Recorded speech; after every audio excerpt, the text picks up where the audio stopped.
Hi, my name is Rhazes. I'm from Venezuela, and I just completed the Conscious Loving workshop in Hridaya. I wanted to share, some of the beautiful experiences that I had of really connecting with people at a much deeper level than we're used to, and really noticing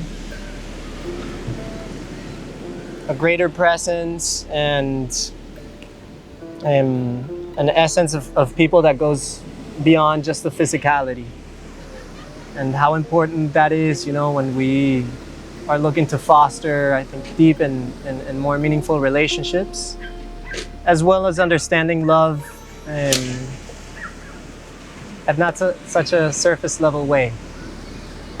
So it was very beautiful, made up of a lot of exercises that let you connect, allow you to connect with people, and things that are so simple yet so powerful, like just holding hands, with someone or gazing at their eyes.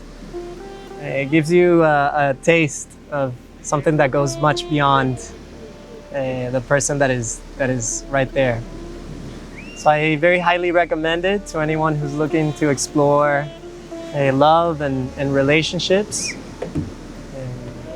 Thank you very much.